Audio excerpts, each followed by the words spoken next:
Hey guys, welcome to another new video में आप सबका स्वागत है।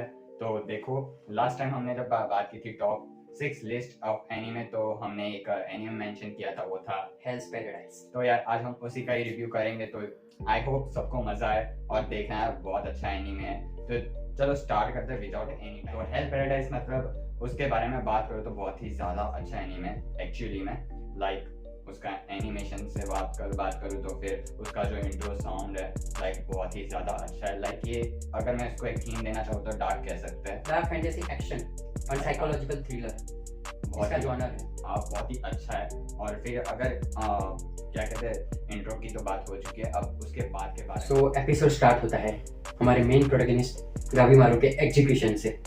अब उसको मारने की सजा इसलिए दी जाती है क्योंकि वो एक असेसिन है, डेडली असेसिन है, जो लोगों के उसके चीफ के कहने पे लोगों को मारता फिरता था। वो सीन ही पहले दिखा दिया था, 3 सिर पकड़ के वो चल रहा है, कटे हुए सिर लेके।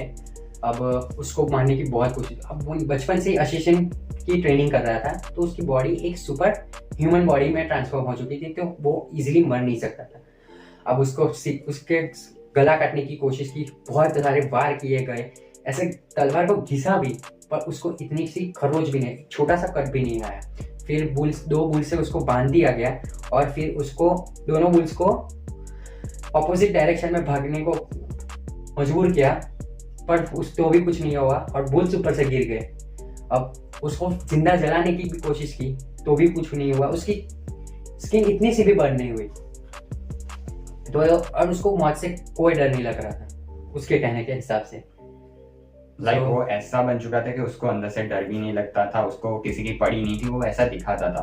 बट अगर तुम ध्यान से देखोगे तो इसका पूरा उल्टा है। वो बाहर से जितना सकता अंदर से उतना ही, मतलब कहते हैं ना कोल्ड, क्या कहते हैं, बहुत ही नरम दिल का था, सॉफ्ट हार्टेड पर्सन। सो अगर उसकी लाइफ के बारे में बात करें तो जैसे इसने बताया कि उसका पूरा बचपन जो है वो असेसियन टेक्निक के में बीता, तो उसकी जो बॉडी थी वो सुपर नेचुरल पावर से भर गई थी, इसलिए उसको कुछ नहीं होता था। तो उसका बचपन में जो भी मॉम डैड थे उसको मार दिया गया था, और वो भी मारा था चीफ ने, विलेज के चीफ ने, बट उसके इसके बारे में कुछ नहीं पता था। लाइक फिर जब उसकी शादी हुई, वो और उसकी शादी भी किससे हुई, वो जो चीफ था उसकी डॉटर से। लाइक वो फिर उसने खुद बोला कि ये उसे इडियट लगती थी क्योंकि इसने उसके साथ मैरिज कर लिया। लाइक मैंने ऐसे ही बोलता कि ये क्या हुआ।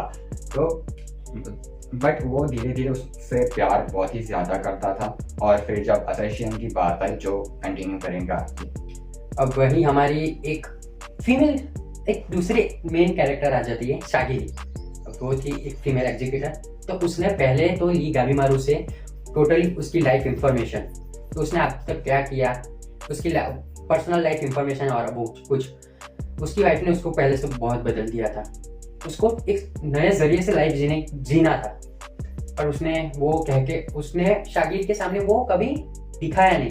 वो यही कोल्ड हार्ट से वो अपने आप को कोल्ड हार्टेड इंसान ही दिखा रहा था कि मेरे को कोई फर्क नहीं पड़ता, पर वो अपनी वाइफ से बहुत प्यार करता था और वो एक नई लाइफ शुरू करना चाहता था उसके साथ, जिसके लिए वो विलेज चीफ से भी मिलने जाता है और बात करता है कि मैं आपकी बेटी के साथ एक नई लाइफ जर्नी स्टार्ट करना चाहता हूँ, इसलिए मैं ये विलेज छोड़ना चाहता हूँ और आपका ये काम भी जो आप मुझे ऑर्डर देते हो लोगों को मारने के लिए, वो भी मैं अब बंद करना चाहता हूँ।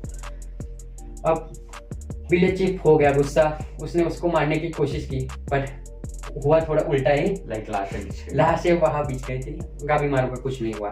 और उसकी वाइफ की स्टोरी भी बहुत ही इमोशनल है। उसका फेस उसके बाप ने जला दिया था क्योंकि वो एक ऑर्डिनरी वुमन की तरह रहना चाहती थी, बट थोड़ा एक मैन वुमन का दिखाया गया है कि कैसे मैंस को ऊपर दिखाया जाता है और वुमेन्स को नीचे, जिसकी कोई अहमियत ना हो, वैसे तरीके से दिखाने की कोशिश की गई है। एक बैकवर्ड थिंकिंग की तरह, पुरानी सोचों की तरह, सोच जैसे होती थी वैसे ये पूरी स्टोरी है, क्योंकि ये भी सेट हुई है ओल्ड टाइम्स में। अब शागिरी ने पूरा उसको बाद में शागिरी ने उसको एग्जीक्यूट करने का प्लान बना लिया था कि मैं मार दूंगी। अब जैसे ही उसने पहला बार किया, गाबीमारू को कट हो गया, अब ब्लड निकलना चालू हो गया और वो घबरा सा गया।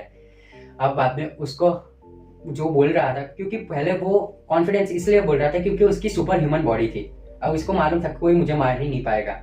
बट जैसे उसने अपनी डेथ को देखा उसके सामने। तो उसने सब कुछ सच बता दिया कि मैं अपनी वाइफ के साथ रहना चाहता हूँ, ये हुआ था वो। अब शागिरी फिर उसको देती है एक कंडीशन देती है, तो एक कंडीशन देती है। उसमें ऐसा होता है कि जो शागिरी होती है वो उसे कहती है कि तुम्हें अंडरवर्ल्ड में जाना पड़ेगा, और जो एक बाहर की दुनिया, और मतलब उसको एक पर्टिकुलर काम देगा, वो मैं नहीं बताऊंगा क्योंकि उसके लिए तुम्हें देखना पड़ेगा पूरी एनीमे, क्योंकि मैं इसमें नहीं बता सकता। मतलब बता सकता हूँ बट मजाक ही रहा हूँ। तो उसे एक काम करना होगा उसके लिए, तो वो उसे पूरे उसके जो भी जुर्म है या फिर जो भी वो चार्जेस से वो हट जाएंगे, और वो अपनी वाइफ है उसके साथ आराम से न्यू जो जर्नी वो शुरू कर सकता है। उसे भी डर लगता था क्योंकि वो काम उसकी जान भी ले सकता है, पर यही एक तरीका था जिससे वो अपनी वाइफ के साथ आराम से जिंदगी गुजार सके। तो फिर अब हेल पैराडाइज एक ऐसी जगह है जहाँ पर हेल भी है और हेवन भी है। हेल पैराडाइज को एलन को एक डिस्क्रिप्शन दिया गया, या मतलब वही, नहीं तो उसका नाम था शीहोसी और कुछ समथिंग था, जो हम नीचे सबटाइटल्स में दे देंगे, सबटाइटल्स, क्योंकि अभी तो याद नहीं है। तो फिर जब अगर उसकी बात करें तो वहाँ पर एक एक्सिलर है, मतलब एलिक्सर है। तो जब मतलब चीफ जो था उसने पहले भी लोग वहां पर भेजे थे उसकी खोज में, बट जब वो वापस आए मतलब पूरा फूल था एक बोट में, और जब उसने फूल हटाए तब देखा कि उसमें ह्यूमन बॉडी पार्ट्स लगे जिसमें से फूल निकले, वो फ्लावर्स ग्रो हुए थे उनकी बॉडी में से। वो सबसे कोल्डेस्ट पार्ट था इस पूरा एपिसोड नंबर 1 का, कि तुम ही सोचा ना अगर तुम उनका एक फूलों से भरी कश्ती में ऐसे पूरा हिला रहे हो, मतलब वो नहीं, ऐसे कुछ ढूंढ रहे हो और तुम्हारे हाथ में किसी और का हाथ है, बूम, तुम्हारा ब्लैंक हो जाएगा पूरा का पूरा माइंड। तो यार मतलब ये सबसे कोल्डेस्ट सीन था। बाद में इतना कुछ तो यार वो इतना नहीं हुआ था, इसके बाद वो एक्सेप्ट कर लेता है उसकी कंडीशन को। ये सबसे बड़ी कंडीशन थी उसके लिए क्योंकि उसकी जान दांव पर लगा दी गई थी। हाँ, और वो एक्सेप्ट भी कर लेता है उसकी वाइफ की वजह से, क्योंकि एक अच्छी लाइफ जीना चाहता है और उसकी वाइफ को भी एक अच्छी लाइफ देना चाहता है जो उसकी वाइफ ने कभी जी नहीं थी उसके पेरेंट्स के साथ रहते हुए। तो बस इतना ही था कुछ एपिसोड 1 में। तो पूरे एपिसोड को मैं रिव्यू करना है तो 10 में से मे बी 9.5 मैं तो दूंगा, मुझे बहुत अच्छा लगा। अब तुम्हारा बता दो। 8-9 के बीच 8.5। कुछ सीन ऐसे थे कि मजा नहीं आया देखने में, और अच्छा हो सकता है थोड़ा और कुछ टाइम। अभी तो बहुत कुछ आना बाकी है, खैर आगे की बात करें तो अभी बहुत सारे लिस्ट पेंडिंग है, एडिटिंग में भी है और जल्दी चालू होने वाला है। तो प्लीज सब्सक्राइब करो, लाइक और नोटिफिकेशन बेल को ऑन कर दो जिससे आपको नोटिफिकेशन मिल जाए। ऑन गोइंग ही आ रहा है ना। तो बस आज के लिए इतना ही, मिलते हैं नेक्स्ट वीडियो में। Thank you so much for watching, bye.